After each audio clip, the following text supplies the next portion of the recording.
Mindwise with Dr. Joe Lukens. Do you enjoy your own company? Do you enjoy solitude?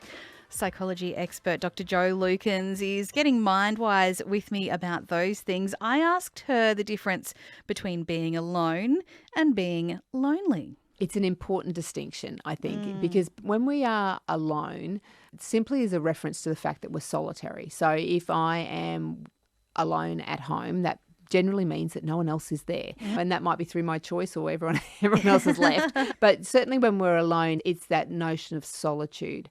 Being lonely is that absence of connection. So when we feel lonely, we generally don't think of that it's not normally something that we're seeking out, whereas sometimes to be alone is something that we do seek out, that we actually need some space and some quiet and so forth. So when we feel when we feel lonely, we can often feel quite disconnected. And I guess that's an important distinction, because it doesn't mean there's an absence of people. So obviously sometimes we can be by ourselves and feel lonely, but we can also be in the presence of lots of other people and feel lonely as well. And I think we've particularly seen over the last 3 or 4 years lots of conversations around loneliness.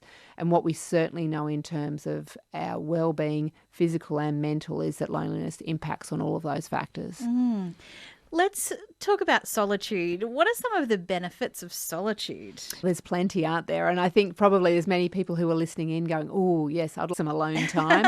And if you think about why we sometimes crave that, think about what it is that you're looking for in that alone time. So for some people, being alone actually gives you a bit of space to be creative. It might actually give you that time to think innovatively. And we know often a lot of people will have those innovative thoughts when they are actually by themselves. I know we can feed off the benefits of others, but for many, that great idea will occur to you when no one else is talking. And shower. Yes, shower.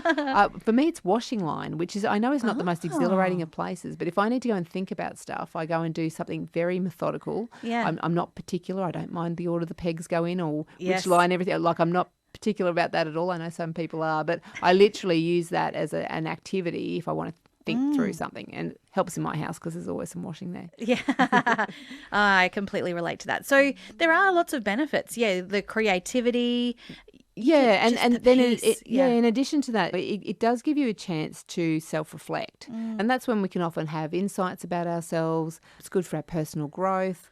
And we also, when you spend some time alone, it gives you that opportunity to be independent and resilient. And so those are really helpful things and tools to have for us navigating through life. So we know all of that can be really helpful.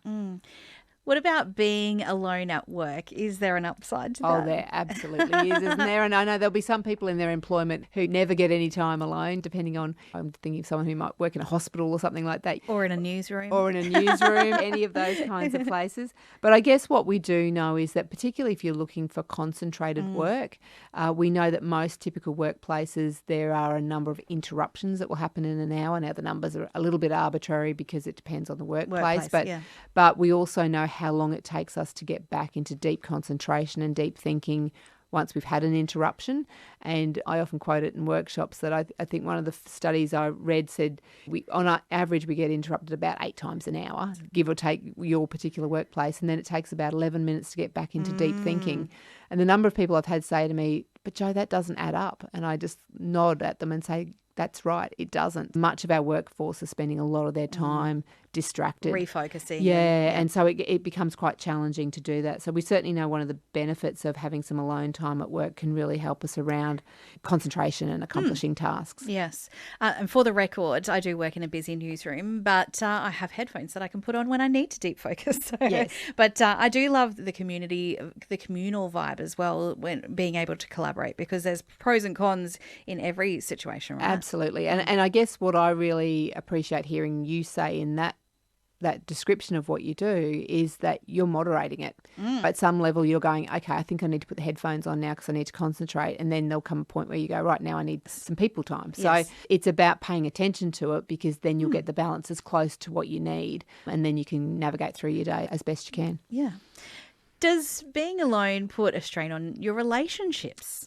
It can do. Contrary to some thinking, it can actually enhance your relationships. So sometimes when you have some alone time, it helps you to appreciate what's not there. Yeah. So sometimes we might talk about a family member might go away for a period of time, whether it be a child going off on camp. I've got a teenager going off to do some prac soon, so he'll be away for a while. And so their absence makes you realise what you have when they're there. So sometimes that really helps you to appreciate the relationships that we have. We're less likely to take a relationship for granted if we have a little bit of that. And I guess what that's doing for us is it's helping us with our self-awareness and our empathy and the choices that we make in the people that we're around.